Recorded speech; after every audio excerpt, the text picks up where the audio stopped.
And a very happy afternoon, ladies and gentlemen. Tim Burgess back with Think and Grow Rich. And what an honor to be here, man. It truly is. Do me a favor, hit the subscribe button so you know that every time we put a new video out, you'll be notified of that video so you don't miss any of them. Now, we've been through all of the major steps in the chapter of organized planning, and today we'll wrap it up. Excuse me. But, in the very beginning, we talked about how to create a plan. And if you remember, he talked about how to ally yourself with a group of as many people that may be necessary for the creation of that plan.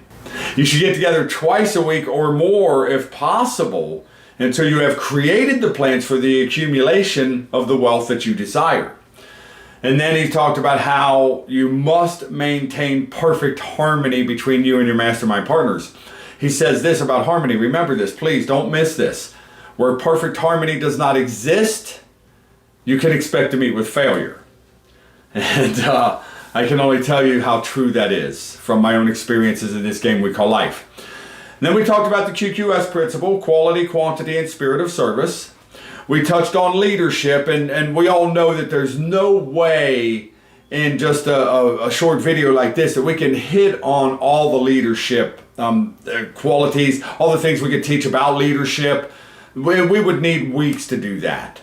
But if you'll study this chapter, you'll talk about the major causes of failure in leadership and the major causes of success in leadership. So don't miss that. We talked about the 30 major causes of failure. And please remember, don't beat yourself up. And then there's the 28 questions in that questionnaire. And then we talked about my favorite part of this chapter, which was organized capital. And then the last video, did that wake you up a little bit? I hope it did, because it woke me up a lot when I really realized and began to really take in what Napoleon Hill was teaching me. Nothing is expensive, ladies and gentlemen. My first mentor said it best when he said, nothing is expensive, Tim. You just don't have enough money. And then he went through the whole process of nothing is expensive. I mean, think about all of the machinery and just the amount of billions of dollars in organized capital required to manufacture the trucks that are bringing all of the goods to the stores where we pick them up. And if we stop and think about that and just think, we realize nothing is expensive. Nothing. And I know I might have ruffled a few feathers with that, especially with the price of gasoline, but really, shouldn't we just be grateful that all we have to do is this? That's all I have to do. I stand next to the truck, the car, whatever it may be, and all I do is I squeeze this little trigger and out flows gasoline. And then I can go drive and do what I want to do to bring joy into my life, right? Bring more joy to me. So what are we complaining about? I could go off on a major tangent about organized capital, but we won't be doing that today. But he talked about the purpose of this book. He says, the purpose of this book, to which I have faithfully devoted over a quarter of a century, is to present to all who want the knowledge the most dependable philosophy through which individuals may accumulate riches in whatever amounts they desire. Whatever amounts they desire. So let's go back to chapter 2. What do you really desire? What do you really desire? What do you really want? How much money do you really want to earn? And if you don't know that yet, it's okay, but let's go to work and discover it, okay? Now, there are a couple of things that I'd like to hit on in this book. Now, remember, it was written in 1937, coming out of the Great Depression. And he's talking about capitalistic America. And really, you can talk about the systems of the world. People can get wealthy financially or wealthy in life in a lot of different countries. But for following the book, we're going to talk about what Napoleon Hill talks about. It is the advantages of capitalistic America to a degree.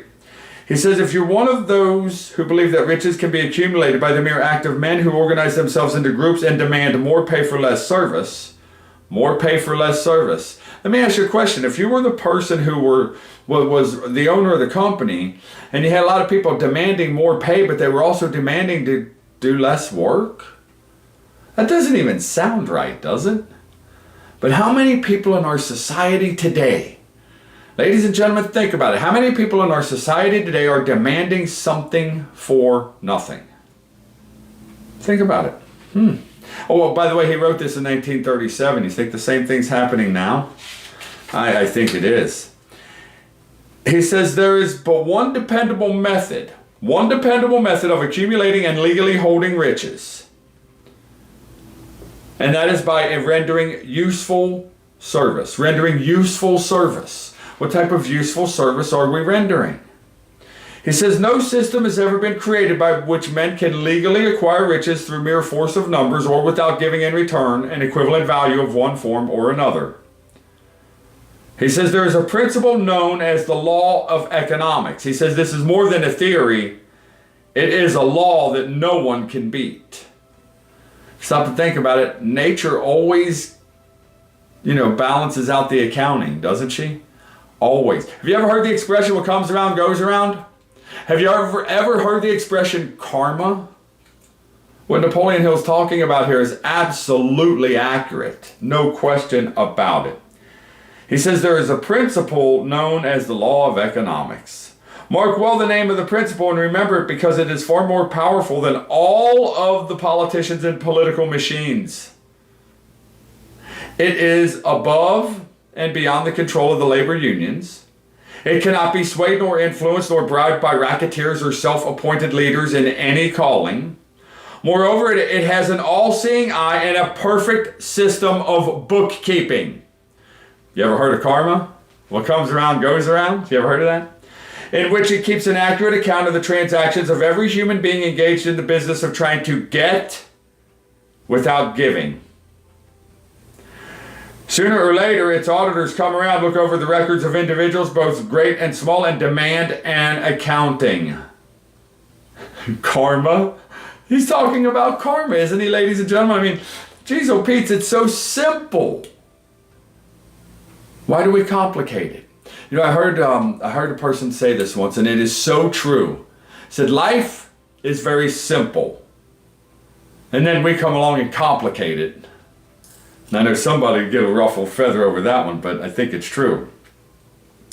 He talks about America next. He says, America provides all the freedom and all the opportunity to accumulate riches that any honest person may acquire. When one goes hunting for game, one selects hunting grounds where game is plentiful. When seeking riches, the same rule would naturally be true. Well, he says if you're just seeking riches, now think about it, he wrote this in 1937. 1937 this book was written, right? He says if you're looking for riches, don't overlook the possibilities of a country whose citizens are so rich that women alone spend over $200 million annually for lipstick, rouge, and cosmetics. And that's over $1 billion a year now. He says, think twice, you who are seeking riches, before trying to destroy the capitalistic system of a country whose citizens spend over $50 million a year for greeting cards. That was in 1937. So basically what I'm driving home right now, ladies and gentlemen, is the opportunities that are before all of us. We're literally standing in the middle of our own acres of diamonds. You're standing in them. Will we develop the intelligence, the courage, and the faith from within to bend over and pick the diamonds up? Or will we go along complaining, oh my gosh, life is so hard? Will we be whiny little, I won't say it, but I wanted to, whiny little things? Will we pull up our bootstraps, put on our big boy and our big girl panties? Go out and really become aware of the opportunities that are before all of us. I don't care where you are watching this, you have opportunities. He says opportunity has spread its wares before you. Step up to the front, select what you want, create your plan, put your plan into action, and follow through with persistence. We'll get to that in a couple of chapters. Persistence. Follow through with persistence. He says this, once again, about capitalistic America.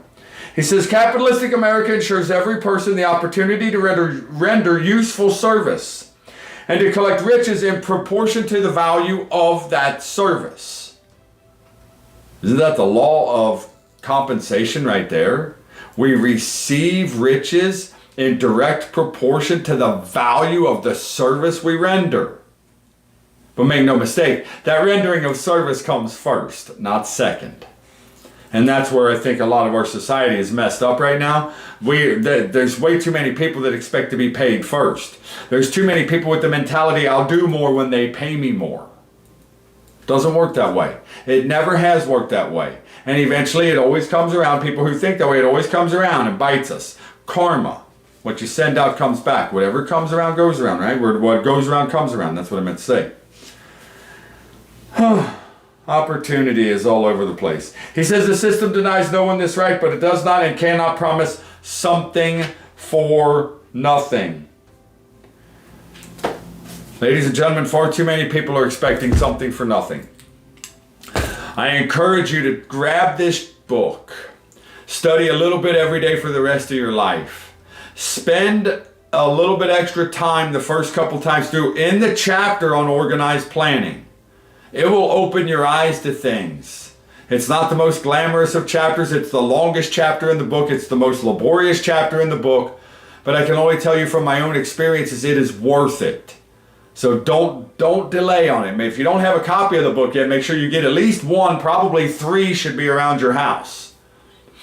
And as always, I want to thank Joe. Everybody say thanks to Joe. Because without Joe, we wouldn't be here.